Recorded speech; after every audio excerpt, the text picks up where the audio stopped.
और इस बीच अलीगढ़ से आपको खबर बता दें, जहां पर मर्चेंट नेवी के कैप्टन के संदिग्ध परिस्थितियों में लाश मिली है। जानकारी के मुताबिक उसने खुद को गोली मारकर सुसाइड कर लिया है, लेकिन संदिग्ध इसलिए है क्योंकि पुलिस को अभी तक मौके से कोई असलाह बरामद नहीं हुआ है। मृतक अजीत दुबई में मर्चेंट नेवी में तैनात था और हाल ही में शादी समारोह में शामिल होने के लिए अलीगढ़ आया हुआ था।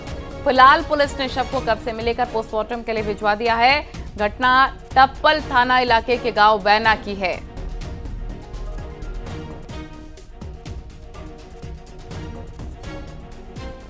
ये बड़ी खबर, संदिग्ध परिस्थितियों में शव मिला है। गोली मारकर खुदकुशी की आशंका व्यक्त की जा रही, लेकिन संदिग्ध इसलिए क्योंकि कोई अभी तक हथियार बरामद नहीं हुए हैं, वहां से असलाह नहीं मिला है जिससे सुसाइड की आशंका व्यक्त की गई हो। अब हर एंगल से जांच पड़ताल कर रही है पुलिस।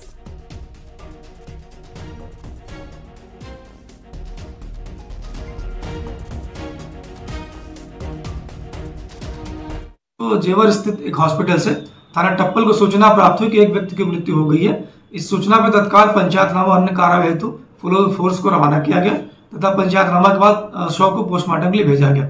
परिजनों से जानकारी की गई तो उन्होंने बताया कि रात्रि में आकर के पत्नी बच्चों के साथ अपने कमरे में सोए हुए थे।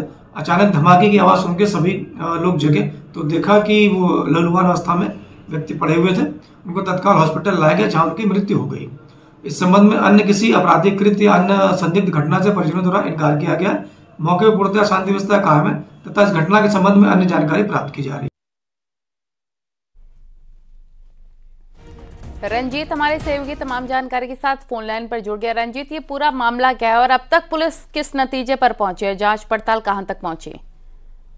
देखिए, ये मामला देर रात का है, जहां पर ये कैप्टन जो है मर्चेंट नेवी में अजीत, ये अपने घर वापस लौटे थे टप्पल, और रात में अपने परिवार के साथ ये नीचे जो फ्लोर पर इनका परिवार रहता था और सेकंड फ्लोर पर ये खुद गए।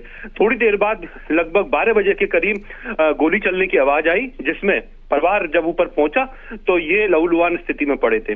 फिलहाल पुलिस मौके पर पहुंची है, जांच पड़ताल की जा रही है और जो प्रथम दृष्टया पुलिस की नजर में निकल कर आ रहा है वो ये निकल कर आ रहा है कि इन्होंने आत्महत्या की है। जब इनके परिजनों से इस बारे में बात की गई तो उन्होंने बताया कि किसी से कोई रंजिश नहीं थी, कमरे में सिर्फ इनकी पत्नी और ये थे और अब तक परिवार की तरफ से कोई भी तहरीर नहीं दी गई है। लेकिन पुलिस इस जांच का खुलासा करने की बात कह रही है कि जल्द ही इस घटना का अनावरण कर देंगे कि आखिरकार मृत्यु कैसे हुई है। ओके, बहुत शुक्रिया आपका तमाम जानकारी विस्तार से देने के लिए। और बड़ी खबर कानपुर से आपको बता दें, अस्पताल में चाकू से हमला हुआ है। मरीज के तीमारदार पर चाकू से वार किया गया। वार्ड बॉय पर हमले का आरोप लगा है। कार्डियोलॉजी अस्पताल की घटना है। मामूली विवाद के बाद चाकू ही मार दिया। जांच के लिए 5 सदस्यीय टीम बना दी गई है। वार्ड बॉय पर आरोप लगा है। कार्डियोलॉजी अस्पताल की घटना।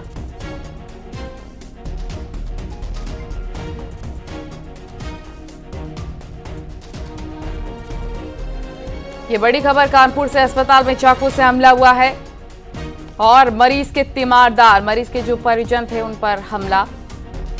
वार्ड बॉय पर हमले का आरोप लग रहा है। कार्डियोलॉजी अस्पताल का ये पूरा मामला बताया जा रहा है। हालांकि पुलिस इस पूरे मामले की जांच पड़ताल कर रही है। जांच के लिए 5 सदस्यीय टीमें बना दी गई है। कानपुर से बड़ी खबर अस्पताल में। अमित गंजू हमारे सहयोगी तमाम जानकारी के साथ फोन लाइन पर जुड़ गए। अमित, क्या जानकारी, क्या अपडेट इस खबर पर?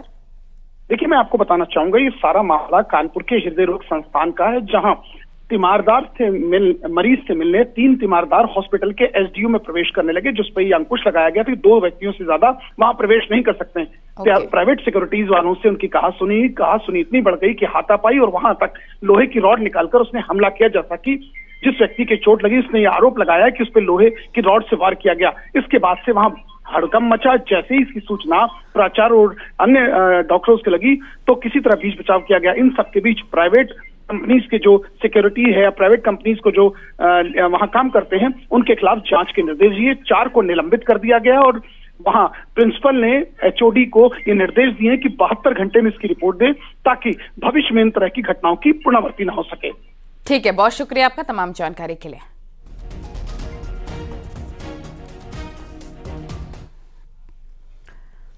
और कानपुर में चोरों के करतूत जानकर आप हैरान हो जाएंगे। चोरों ने जिस घर में चोरी की उसी घर में पार्टी भी शुरू कर दी। यह अनोखा मामला कानपुर के रावतपुर थाना इलाके का है, जहां पर पॉश एरिया आवास विकास इलाके में पसरे सन्नाटे का चोरों ने खूब फायदा उठाया। पहले चोर एक घर में घुसे, उसके बाद घर में चाय बनाई, मशरूम खाया, फिर जिससे निकाल कर बटर भी साफ कर दिया। इतना ही नहीं, मिठाई के साथ साथ पूरा नाश्ता किया, फिर अलमारी का लॉकर तोड़कर लाखों रुपए लेकर फरार हो गए। दरअसल जिस घर में चोरी हुई वो पूरा परिवार अस्पताल गया हुआ था, जिसकी सूचना चोरों को पहले से ही थी। इसी का फायदा उठाते हुए चोरों ने फुर्सत से घर में बैठकर चोरी भी की और घर का खाना भी खाया। चोरों के इस नए तरीके से पुलिस भी काफी परेशान है। हालांकि ये कोई पहला मामला नहीं, इससे पहले भी ऐसी घटनाएं कानपुर में हो चुकी हैं। फिलहाल पुलिस चोरों की तलाश कर रही है।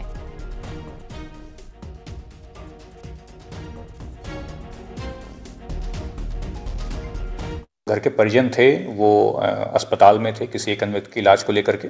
जब वो वापस आए तो उन्हें जानकारी मिली और उन्होंने जो अपने घर को देखा तो वहाँ पर उनका टीवी, कुछ ज्वेलरी और अन्य सामान गया था। और वहाँ पे ये बात भी सामने आई कि जो चोर वहाँ पर रुके उन्होंने कुछ खाना पीना भी खाया है। इस पूरे प्रकरण पर तहरीर प्राप्त कर ली गई है और इस पर अभियोग पंजीकृत किया जा रहा है। जो मोबाइल गए हैं उनके लिए सर्विलांस टीम को सूचित कर दिया गया है। फॉरेंसिक टीम और डॉग स्क्वाड के द्वारा भी मौके का निरीक्षण किया गया है और जो भी तथ्य सामने आएंगे उनके आधार पर अग्रिम कार्रवाई की जाएगी। नहीं, मैं शक तो मुझे नहीं, लेकिन 3 से 4 लाख तक का मेरा सामान गया है। 4K स्मार्ट टीवी मेरा चला गया और भी अभी मैंने कुछ चेक नहीं किया है। जब चेकिंग करूंगी घर की तब बता पाऊंगी। इन्होंने चोरी भी की और खाया इत्मीनान से करके।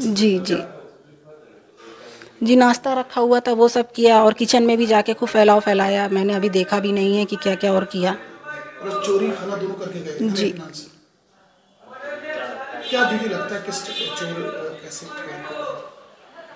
प्रोफेशनल्स लगे क्या आपको? नहीं, मुझे फर्स्ट टाइम ऐसा हुआ है तो मैं खुद ही नहीं सोच पा रही हूँ कि ये कैसे हो गया। चोरों ने चोरी का एक नया फॉर्मूला निकाला। जिसके घर चोरी करने गए पहले खाया मटर, फिर खाया मशरूम, फिर खाया बटर और फिर बनाई चाय और घर में कटर मंगाकर सब कुछ चोरी कर लिया। लाखों के जेवरात, सोना और नकदी लेकर फरार हुआ। इस वक्त न्यूज़ 18 टीम उसी घर में आप देख सकते हैं कि तालों को किस तरह ये तोड़ा गया। दरवाजे के बाद एंट्री की गई और उसके बाद से आप देख सकते हैं कि पूरे घर का सामान किया है। इसकी गृहस्थी पूरी खराब कर दी। यहाँ तक कि किचन की बात करें, किचन में गए, खाना बनाया। देखिए मैक्रोनी पड़ी है, मशरूम है, उसको निकाला, चाय बनाई, इसमें इन्होंने चाय बनवाई और ये देखिए इनकी सब्जी पड़ी है, सब्जी को तक मशरूम मटर की सब्जी तक खा गए। देखिए मैं दिखाना चाहूँगा कि मशरूम मटर की सब्जी इसको भी ये लोग खा गए। मतलब घर का सारा सामान चोरी किया और खाना उसके लिए आप देख सकते हैं घर का सामान कैसे तितर बितर पड़ा हुआ है। सारे जेवरात, नकदी, इनकी सारी गृहस्थी को तबाह कर गए। उसके बाद से अगर पुलिस की बात की जाए तो आप देख सकते हैं पुलिस के ऑफिसर्स यहाँ पूछताछ में लगे हैं और क्योंकि ये आगे बढ़ते हैं। केंद्रीय मंत्री अनुराग ठाकुर ने 3 राज्य में बीजेपी की जीत को लेकर उठ रहे सवालों का जवाब दे दिया है। केंद्रीय मंत्री ने कांग्रेस पर निशाना साधते हुए कहा कि पीएम नरेंद्र मोदी जहां एक और वसुधैव कुटुंबकम की सोच को लेकर जा रहे हैं, वहीं दूसरी ओर राजस्थान, मध्य प्रदेश, छत्तीसगढ़ में हार के बाद गाली गलौज के स्तर पर आ गए। अमेठी की हार के बाद दक्षिण भारत में राहुल गांधी ने बयान दिया और उत्तर भारत के लोगों को नीचा दिखाने का काम किया। कुछ लोग टुकड़े टुकड़े गैंग के साथ हैं, हम भारत को टुकड़े नहीं होने देंगे। इनकी सोच और क्या कुछ उन्होंने कहा है आपको सुनवाते हैं। भारत की संस्कृति, भारत की अस्मिता, भारत की पहचान को मिटाने का एक सुनियोजित षड्यंत्र रचा जा रहा है और ये सुनियोजित, सुविचारित योजना का एक हिस्सा है। अगर आप देखेंगे इसकी शुरुआत अमेठी की हार से ही हो गई थी और श्रीमान राहुल गांधी जी की अमेठी की हार के बाद उनका वो बयान जब दक्षिण भारत में जाकर वायनाड से उन्होंने दिया और नीचा दिखाने का काम उत्तर भारतीयों को करने का कि कुछ लोग टुकड़े टुकड़े गैंग के साथ खड़े हैं, वो भारत के किस टुकड़े पर राज करना चाहते हैं, लेकिन हम वो हैं जो भारत के टुकड़े नहीं होने देंगे, भारत को एकजुट रखेंगे। आप उस बयान के बाद आज को भी देख लीजिए, ये स्पष्ट तौर पर नजर आता है कि इनकी सोच हिंदी को और सनातन धर्म को नीचा दिखाने की है। कांग्रेस के नेतृत्व वाला घमंडिया गठबंधन इसका घमंड और अहंकार पराजय के बाद भी चूर चूर नहीं हुआ।